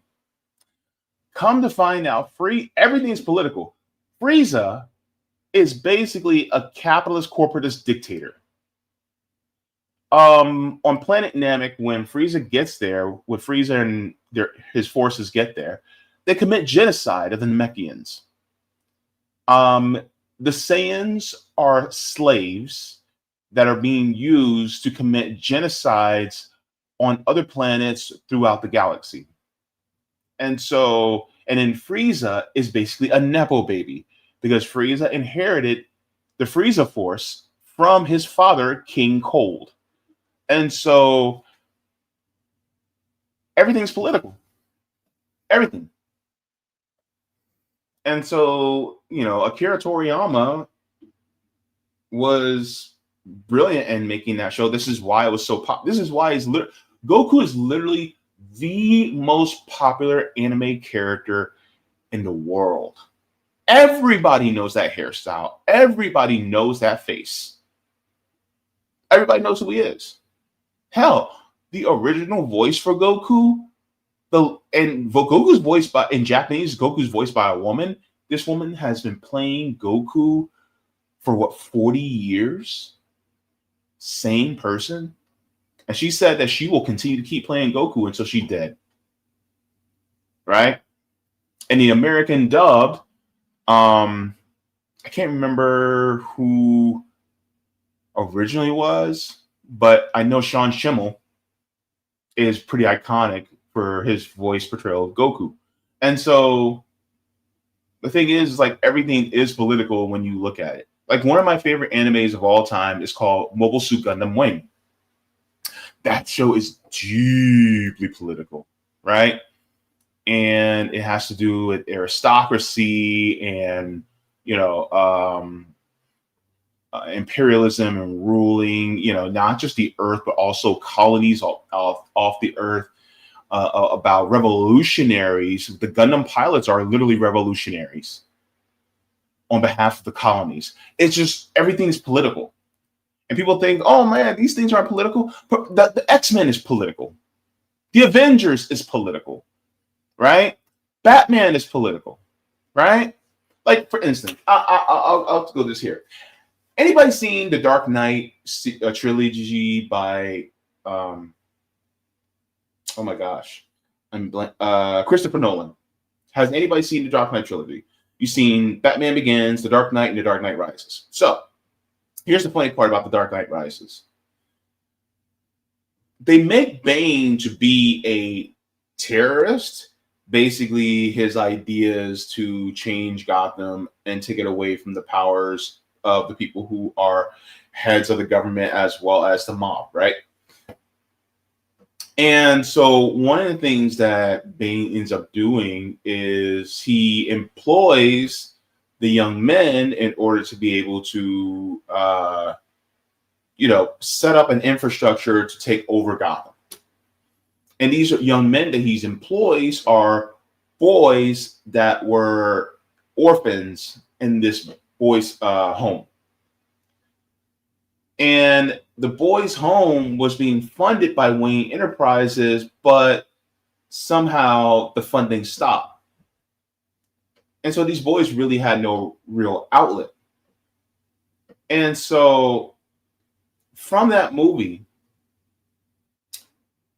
there's a point where Bane actually goes in front of Blackgate Prison, and then he gives this speech where he also reads the letter of Commissioner Gordon talking about how Harvey Dent, who is a political figure, who was supposed to be Gotham's White Knight, actually, after his wife, well, not wife, but the woman he was supposed to marry, Rachel Dawes, who was in a love triangle between her and Bruce, whatever, she dies. And so he goes crazy, essentially, and turns into Two-Face.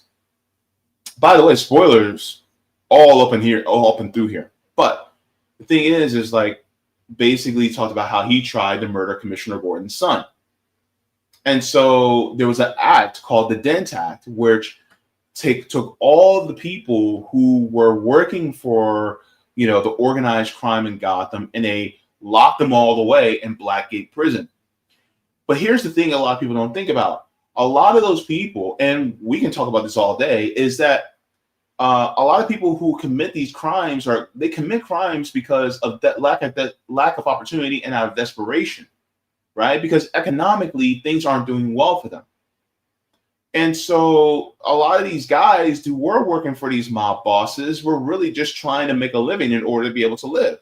The problem is they saw no other way out because of the huge economic imbalance for people in Gotham. Like people like Bruce Wayne, who is a billionaire that literally, absorbs all the money towards the top.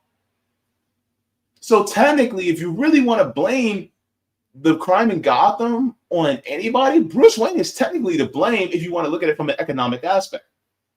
And so one of the things that Bane says is that we'll start by storming Blackgate and freeing the oppressed, right? And so one of the things that they show, and this is how capitalists will twist things into their view, is that all these prisoners come out, they're waving, rifles in the air and things like that, and painting them as they're all wicked, they're all bad. And then he gives this monologue about all the things that's going to happen in Gotham, about how the rich are being pulled out from their homes, and then they're, thrown out into the cold world. And then you see all these people who were working class and poor, they're now inside the homes of the rich. They're popping bottles and spraying champagne everywhere, putting on all the clothes of people who are very wealthy in Gotham. And, they're holding court and, putting rich people in exile, things like that.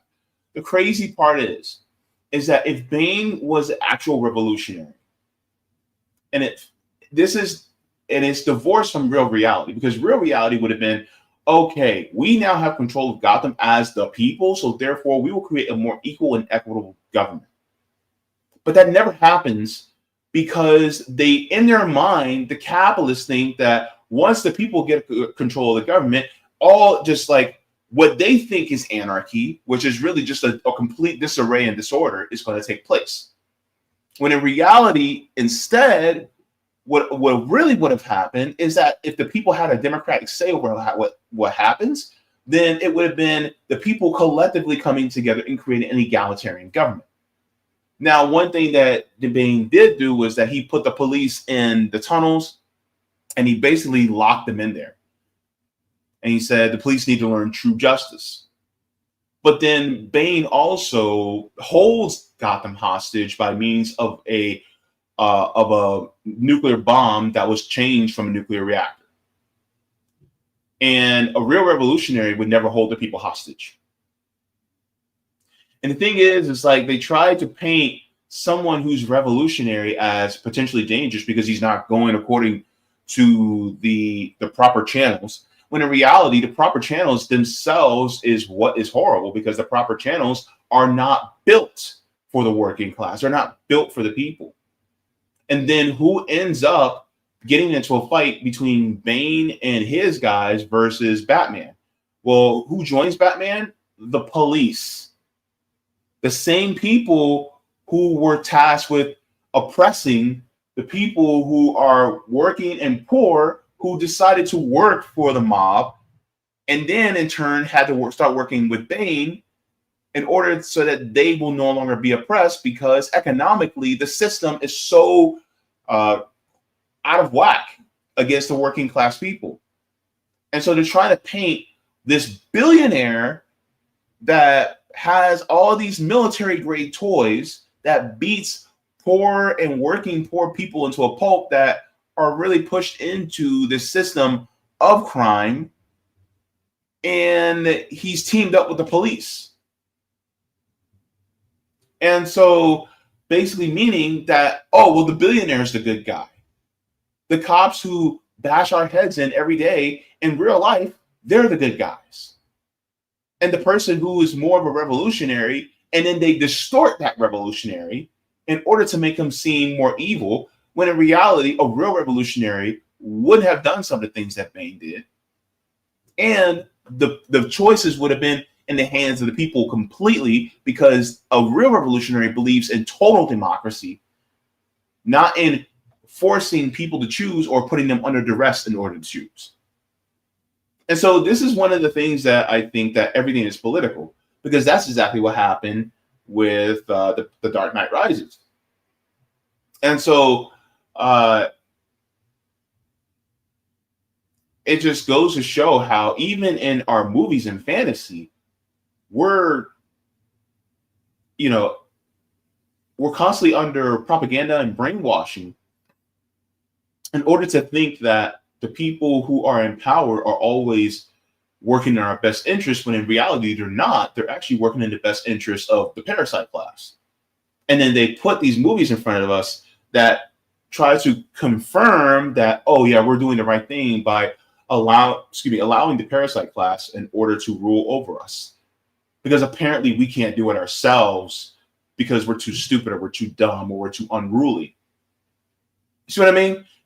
And then this confirmation bias, because when we want to rule over ourselves, but because of the system and the way it's operated, it puts us in poverty. So then we actually end up having maybe to break the law in order to be able to survive.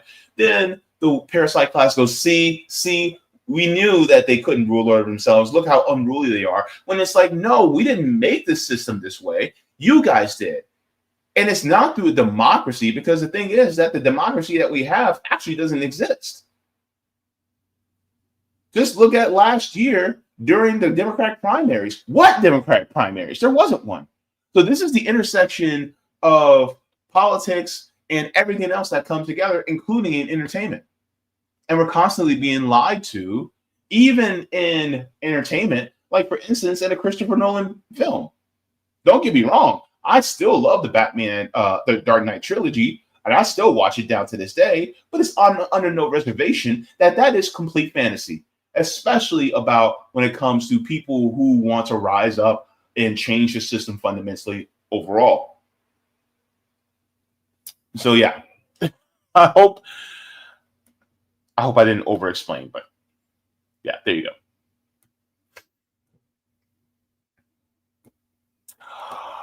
Roger, what? Oh my God! Now the hamster's really running the wheel. Oh, okay. Was Eric Killmonger really the bad guy? Eric Stevens, aka Killmonger, in the Black Panther movie. He's a distorted view of what capitalists think revolutionaries are. That's who Eric Killmonger is. Was he right? Yes. But Eric Killmonger would have helped to educate, because the first rule of being a revolutionary is being an educator.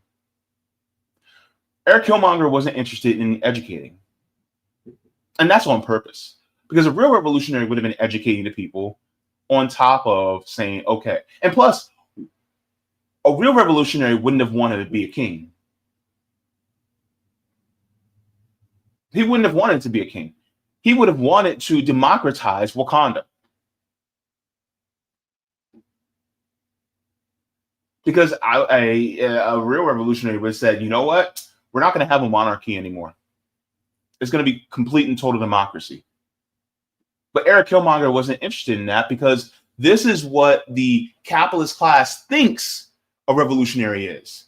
That they're just going to take over and then they're going to be just like them. When in reality, anti-capitalists, we are inherently democratic by default. So this is their caricature of what they think a revolutionary is. But at the same time, in wanting to liberate Black people around the world, yes, that piece, Eric Killmonger was right. I agree with Eric Killmonger in that aspect. But the problem is that he was going about it through the way a capitalist would. He's basically doing what capitalists would do. And capitalists are trying to paint a revolutionary as really themselves. Every accusation is a confession. And Black Panther proves it. And so, and then they try to say, well, T'Challa, he was somewhere in the middle. He finally came somewhere in the middle. But the thing is, what good is outreach going to do when the people who are living in that country are still under a system that exploits them? And then on top of that, in Black Panther 2, Wakanda Forever, that same country also tried to get vibranium because they saw Wakanda as a threat. Just like the United States in real life sees China as a threat for being technologically advanced, they see, of course, Wakanda as a threat. Even though Wakanda does not want to go to war with anybody, they just want to do peaceful and they want to keep advancing. But according to the United States, because they are ruled by oligarchs and corporate parasites, they view anybody doing better than them as a threat. And so the whole issue I have is that they distorted some of what Eric Killmonger was. And then on top of that, they basically made him to be someone who's diabolical, calculated, and evil, saying he lived his entire life and killed people all over the world just to be able to defeat T'Challa and take over the kingdom. Which means that he had no worker solidarity. He had no solidarity with people in his own continent. He's talked about how he killed his brothers in Africa just to be able to get to Wakanda. So does he actually have solidarity, or was he selfish? They painted him as a capitalist cosplaying as a revolutionary.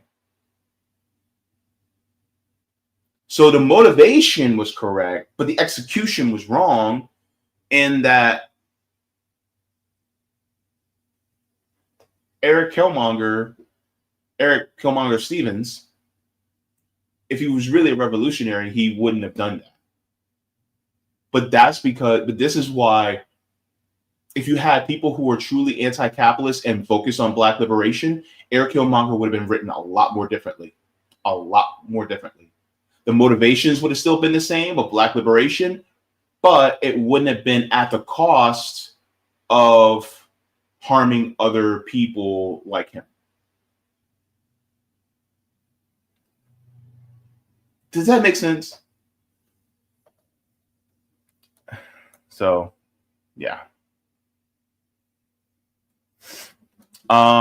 Nate says, hey, JB, first time in the chat. Can we use the ADA for peaceful revolution in the US? PTSD counts as a disability, diabetes too, and the ADA can change laws without electoral politics. I email info to RBN. I would have to look more deeper into it. I would have to get that look. And my apologies. I have, I need more time to look into it, especially. But as far as I know, there's no. Oh my God! I really do not want to sound pessimistic. I don't. But I am going to be realistic. There's no such thing as a peaceful revolution. And what do I mean by that? Peaceful revolution, the parasite class is not going to give up the system without dying first.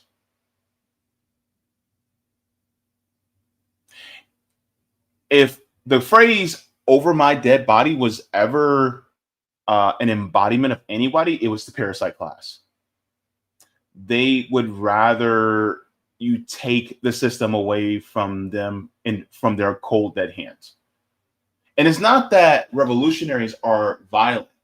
It's that revolutionaries are trying to do things the peaceful way, but the system and the people who are heads over the system react violently to what peaceful revolutionaries are trying to do. And so in turn, in doing so, when revolutionaries are trying to do things in a peaceful way, we're peaceful, but we're not pacifist. Meaning that a revolutionary would, they will defend themselves. And so they will send authorities after them to stop them from conducting the peaceful revolution, which is honestly in the Constitution for us to be able to do, actually. But they're doing it peacefully, but then they send the goons after them in order to stop them from doing any type of peaceful revolution. And it's just like what JFK said. He said, those who make peaceful revolution impossible make violent revolution inevitable. And this is why I say there's no such thing as a peaceful revolution, because the corporate and parasite class will not allow it, because they do not want to give it up willingly, and they never will. So it's like, for instance, I'm in my house and a thief comes in, and the thief takes my stuff and steals it. So instead of being violent and taking them out, neutralizing them and taking my stuff back, I sneak in and I try to take my stuff back without them knowing. And then in doing so, because I didn't harm them, but they try to harm me. And so guess what? I have one of two options. Either keep the theft in place and allow them to keep stealing from me, take me out, delete me from life, or I fight back. And it's going to end up being the third option because of the way the system operates. Because they're not going to leave anybody any recourse in order to do that. The system is their baby. The exploitative system is their baby, and they are not going to let it go whatsoever. And so as far as trying to do it through a peaceful way, you can do whatever you can to try to mitigate harm against the working people, which I do believe you should do. But under no pretense that is going to wind up in being completely peaceful and then everything turns from that to a completely new system. And anything outside of turning it into a completely new system is just reform. And reform, as we see, doesn't work. Hell, look at the reforms that we had. The New Deal was a reform, right? Things like Social Security, Medicare, Medicaid, those were reforms. I'd even go so far as to say that the Civil Rights Act and the Voting Rights Act of 1964 and 1965, those were reforms. All these things were reforms. But the question is like, okay, can reforms be reversed? Yes. The problem is that these are reversible reforms, when in reality, it's like you're building on a foundation that that shouldn't exist. We should break this foundation and pour a completely brand new one. But the problem is that you got to get out the sledgehammer to destroy the foundation. And by the foundation, I'm talking about the institutions and the systems. Problem is that once you try to lay a sledgehammer to that foundation, guess what? The people who wanted that foundation to stay around, they're going to get violent with you. You may not attack them at all. You can be very peaceful. But at the same time, they're still not going to like it. And it's not because you're oppressing them or making them poor. It's that you're making them just like everybody else. You're putting them on par with everybody economically. And you're basically saying that your life matters the same amount as everybody else. Your life doesn't matter more. And they hate that. They can't stand it. So, and that's the thing. He says the ADA give us legal protections in retail. From retaliation. Here's the thing. The ADA is also a reform within the system. See what I mean? You're still working with the system that is still in place in order to try to change it. And who is going to enforce against the retaliation when the system is still being perpetuated by the parasite class? Because the judges are with them, the attorney generals are with them, of course the police are with them, the people who are in all the branches of government are with them. And that's why it's hard for me to answer this question because I don't want to sound pessimistic. And what is absolutely needed by all of us is absolutely necessary, and it will be done. The question is like how soon. It's inevitable that it will happen, but the question is when. And the thing is, like, this is what we talk about: mutual aid, building dual power, getting to know your neighbors, and doing what we can in order to circumvent the system. But the thing is, like, inevitably, we're going to have to defend ourselves against the parasite class. This is why it is important to learn how to defend yourself, just in case. It is not to go out and look for a fight, but it's to make sure that you are not taken out because of the fight that's started by somebody else. It's about self-defense. Remember the Black Panther Party? Their full title was the Black Panther Party for Self-Defense. That's what their full title was. And that's their point. It's completely about self-defense while we create a completely brand new system that is equal, equitable, and egalitarian for all, not just for a few.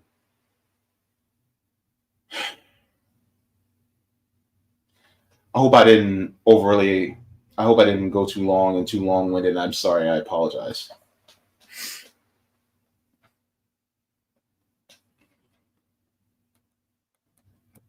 Okay. Cool beans. I appreciate it. And look, it's important to share these ideas too. I don't know if I can play from my computer, Roger. I am sorry. And I'll do this one more because I really have to go because I gotta get ready in a little bit. But let me see. And Roger, while you're at it, if you're gonna send me a voice message, you know, it would really help if you actually sent a voice message, you know, giving us your mama's recipe for peach cobbler. That would help. Or if she makes like a blueberry cobbler or an apple crisp or a sweet potato pie. I got all the big back energy today. Anyways, so let's take a listen. Talk about revolution, but they're never prepared to deal with what happens the next day. The reason why people, the current ruling class fears that, hey, these people are going to do the same thing that we did, is because the founding fathers of this country did it themselves. They overthrew the British monarchy, kicked them out the country, while at the same time they was saying freedom, freedom, freedom in front of a bunch of slaves, talking about freedom. Yeah. And they just set up the same type of system with the illusion of democracy that was not truly democracy, period. You do not have a democracy unless you have a direct democracy. Either Switzerland or Sweden is a complete direct democracy country where voters can place their own amendments and laws on the ballot nationally to ratify their own amendments to their constitution and pass their own national laws. If you do not have a system that is parallel set up, that's ready to go once you take the current system down, that leads to chaos because you have a vacuum of power that needs to be filled up. And friends become foes, allies become adversaries, and family becomes enemies. You can't take down a current system. I know it feels good. I know everyone's talking about it.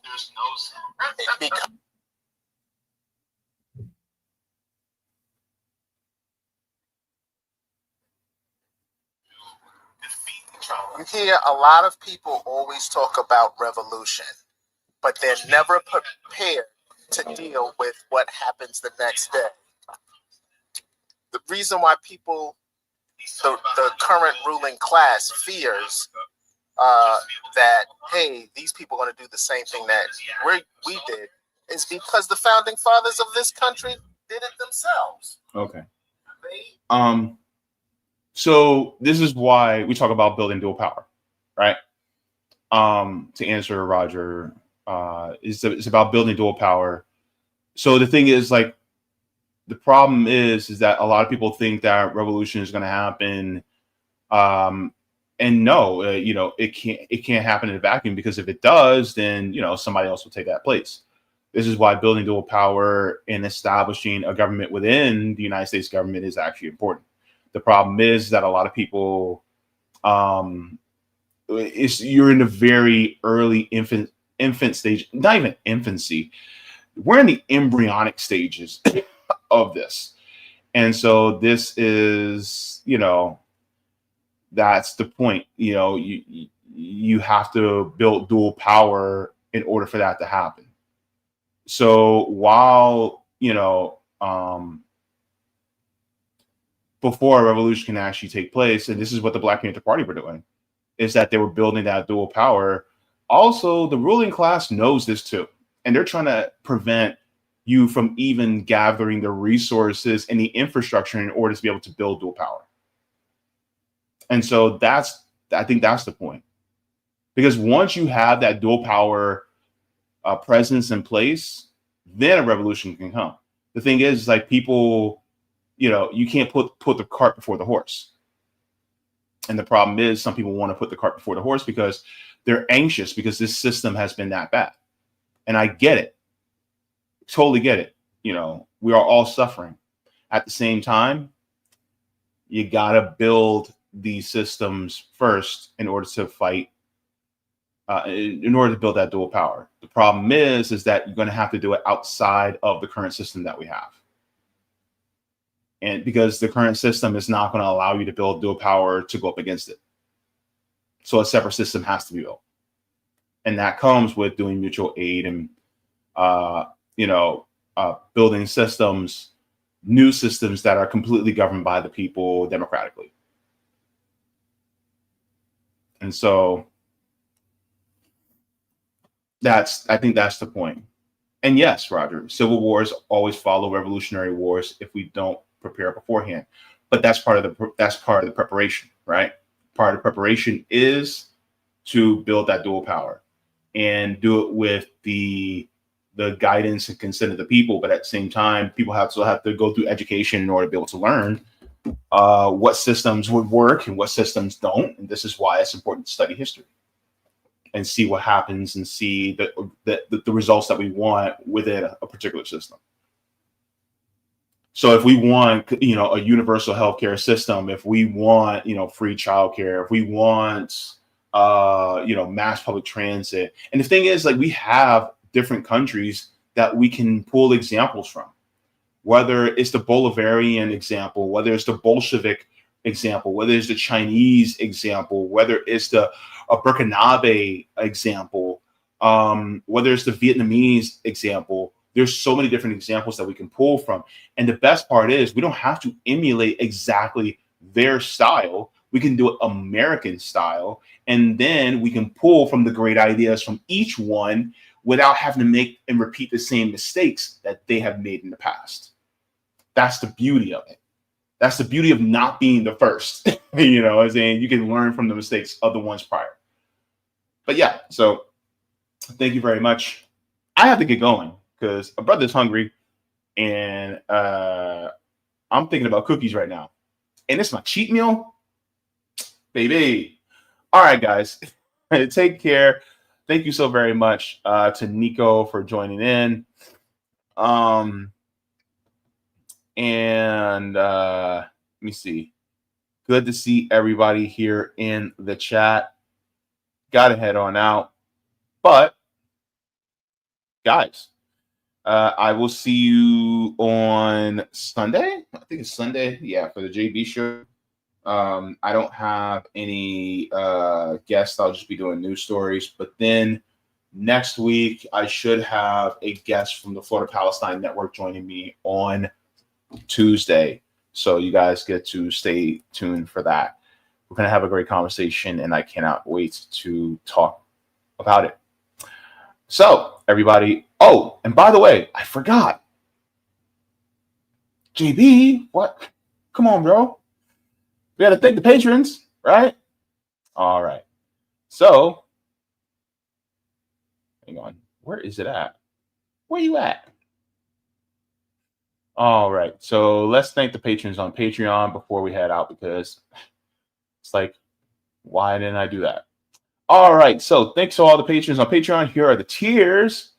We have Mega Jaybefaunters, Super Duper Jaybefaunters, Super Jaybefaunters, Jaybefaunters. We have Comrade, Solidarity, and JB members. And thank you to brand new member, Derek Hankpond. Thank you so very much for becoming a member on the channel. It helps keep the lights on, and it helps keep me being able to get some of those yummy cookies. Thank you so much. Appreciate it. Hopefully I can get it with some milk. All right, everybody. Take care and have a great one. Thanks again to Niko House. And if I don't get to hear from him before his new kid is born, congratulations. All right. Take care, everybody. Water your plants, water yourselves, leave the world better than you found it. Do all the things if you got them. And forehead kisses. And always remember, everything is political. Bye. Thank you so much for watching. and I appreciate it from the top and bottom of my heart. If you'd like to see any more, you can look here. One, forehead kisses.